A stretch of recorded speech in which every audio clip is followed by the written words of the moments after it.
Motherboards and CPUs. In this lesson, we're going to cover motherboards and CPUs and other components that you'll need to know as far as on a motherboard. So let's get started.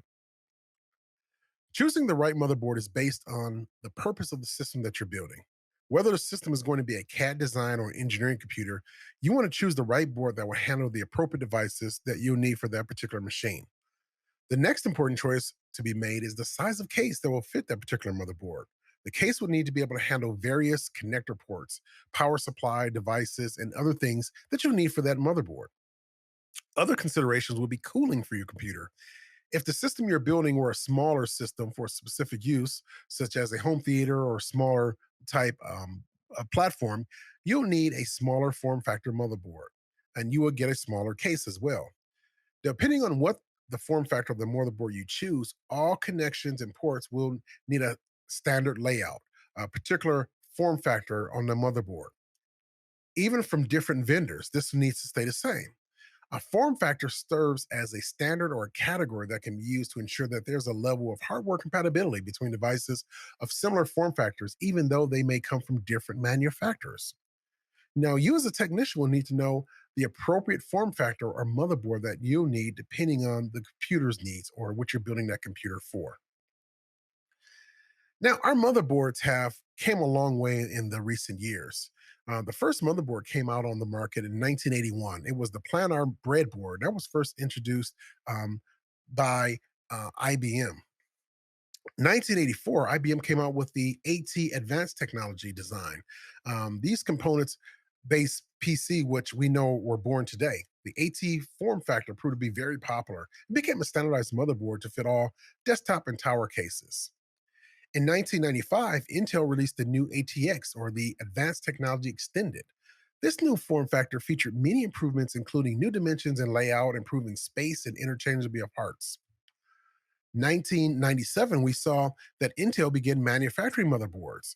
They started their own motherboard division, and a great reputation on stability was built. The standard form factor that we use today, the 12-inch by 9.6, was created at that time. In 1998, the Micro ATX and the U ATX boards were produced. The first backwards compatible board with the ATX, although nearly half the size of a standard ATX board.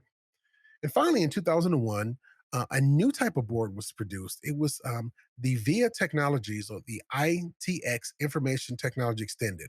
Now, this was a family of small motherboard form factors. These were built for specific use device type computers that need a small form factor for a motherboard.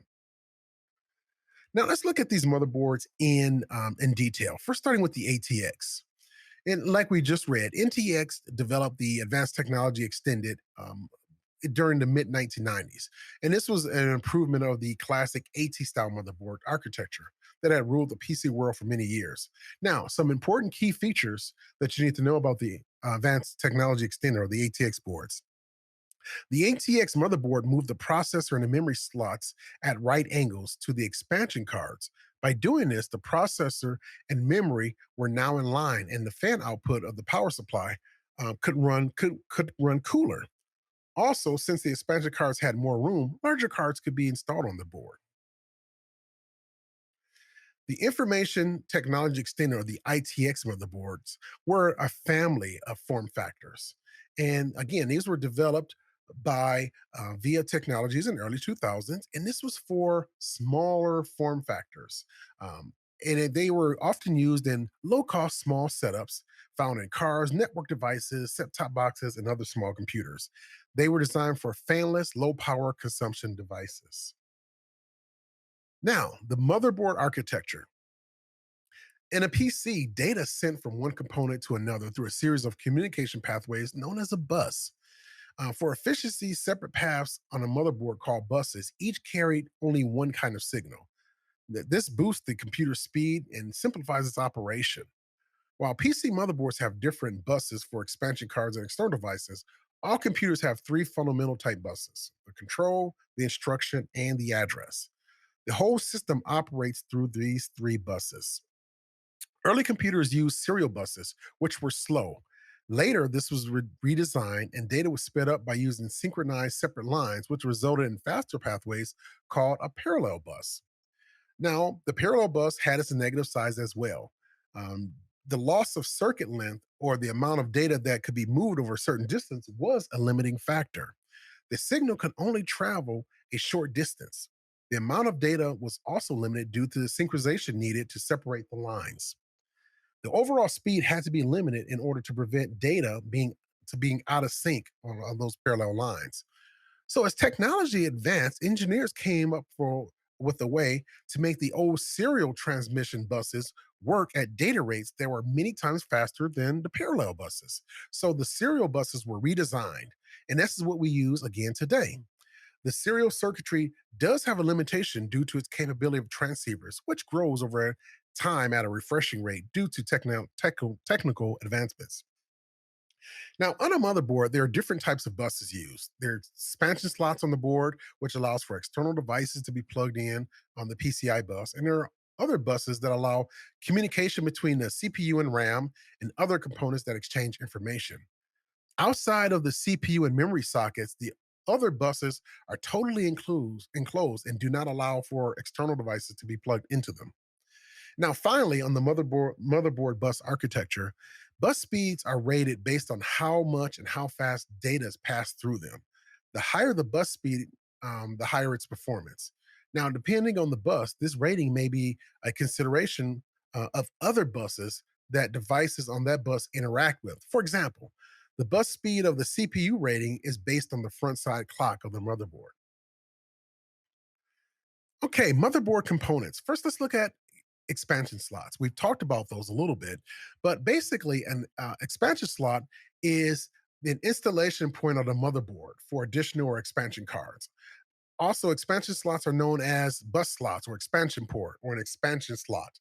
It's a connection port located inside of the computer on the motherboard or a riser card. It provides an installation port for additional hardware. So you may want to add a network interface card or a video card. You would plug that into the expansion slot. Now, also, there's something called chipsets that you need to be aware of. Chipsets are a collection of circuits that perform interface functions, manages data flow between the motherboard and installed peripherals. Now, the PCI expansion slot, the peripheral component interconnect. Now, the original PCI slots were created or came out in 1994, and this is considered old technology today. They were 32-bit and 64-bit bus widths, and they used the parallel communication. Now, they were popular during the Pentium class processor time frame. Throughput varied depending on the version, and you see the versions listed here: 133 megabits, 266 megabits, and 533 megabits. Then we have the PCIe expansion slot. This replaced the PCI, PCI X, and the AGP accelerated graphics port. This is what's widely used today is the PCIe's. And this communicates serially on the serial communication bus planes that were used now on today's motherboards. And as you noted before in previous lessons, how the PCIe works is in duplex lanes: X1, X2, X4, X16, with the X, the number after the X, denoting the number of paths being used to send data. Larger PCIe cards have an identifiable hook to help secure the cards on the board. Power connectors. This is again a lot of which you'll come across on motherboards. The 20 and the 24 pin adapter. The 24 pin motherboard adapter provides plus or positive 3.3 volts, positive 5 and negative 5, and negative and positive 12 volts. Now, other older motherboards with PCI expansions use the 20 pin adapter, but because the introduction of the PCIe Express bus, two pins were added for later support to support those cards. Other power connectors, the 4-pin ATX is a positive 12 volt power. It's the ATX 12. It was the advanced technology extended motherboards. This was an additional 12-volt power for older motherboards, powered the CPU. And also, you'll come across the 6-pin ATX 12 volt.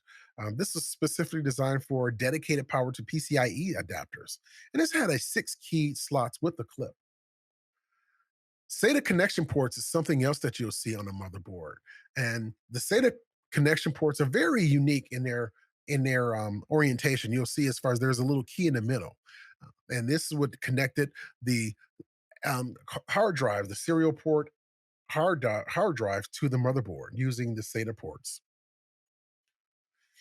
eSATA is another type of connection port, not generally used, but you still may see them on computers. The eSATA was a SATA device could be plugged directly to the motherboard, but be outside of the system through a port. This port would be plugged, a card would be plugged into the PCIe adapter slot, and you can extend the SATA drive to outside of the PC. Motherboard headers were a unique type of connection. It's an interface pin connection on the motherboard. It's basically for other devices like buttons, lights, power, speakers, USB, fans, reset switches, and others. And you'll see these as prongs that's on the motherboard. And depending on the number of pins needed, that particular component will plug into that port. We talked about before the M2 connector. This is the M2 connector interface that you'll see on the board. Again, they originally developed under the name of Next Generation Form Factor, or NGFF. It was introduced as a replacement for MSATA. Now, in addition to drives, M2 connector is also used for Wi-Fi, Bluetooth, GPS, PCIe SATA, and NFC, or near field communication. Now, probably the most important thing that you'll see on a motherboard is the CPU socket. Now, there's different type of sockets that you'll see on a motherboard. You have the Intel LGA and the AMD PGA, and let's look at those a little bit further. Now, the CPU sockets, the AMD uses a zero insertion force connector. The holes that line or match up with the pins, and you would plug the CPU into that and lower the lever to lock it or release it. And again, this is used with the AMD PGA type CPUs. The Intel, the L or the LGA compatible sockets, the lid closed over the CPU and locked in place. Multi-socket and server motherboards. Now, the multi-socket will have multiple CPU sockets. And this is again for servers, higher end equipment that would have more than one CPU. Server motherboards are mostly ATX size, but some manufacturers create their own based on the specifics of what they need. It also expands the capabilities. Extra network cards, extra memory slots. As you'll see from the image here, you have a server motherboard with two CPUs and two of separate dedicated banks of memory by those processors. Also, you'll have extended network cards. Mobile motherboards. Most mobile devices have limited space. And so manufacturers actually create their own motherboards instead of using a standard format. Now, the majority of these components are soldered on the motherboard, so you would not be able to remove components as you would in other devices. When a major component like a CPU fail, you would have to actually replace the entire board. Now, the drawback to this is you'd have to use that same model and type to replace that board because they do change very often. All right. In this lesson, we covered a lot of information about the motherboards. We covered the motherboard form factor, specifically the ATX and the ITX, and the connector types that you'll see on the motherboard, as well as power CPU sockets and other type of sockets, the multi-socket and the server type motherboards. That's it for this lesson, and we will see you in the next lesson.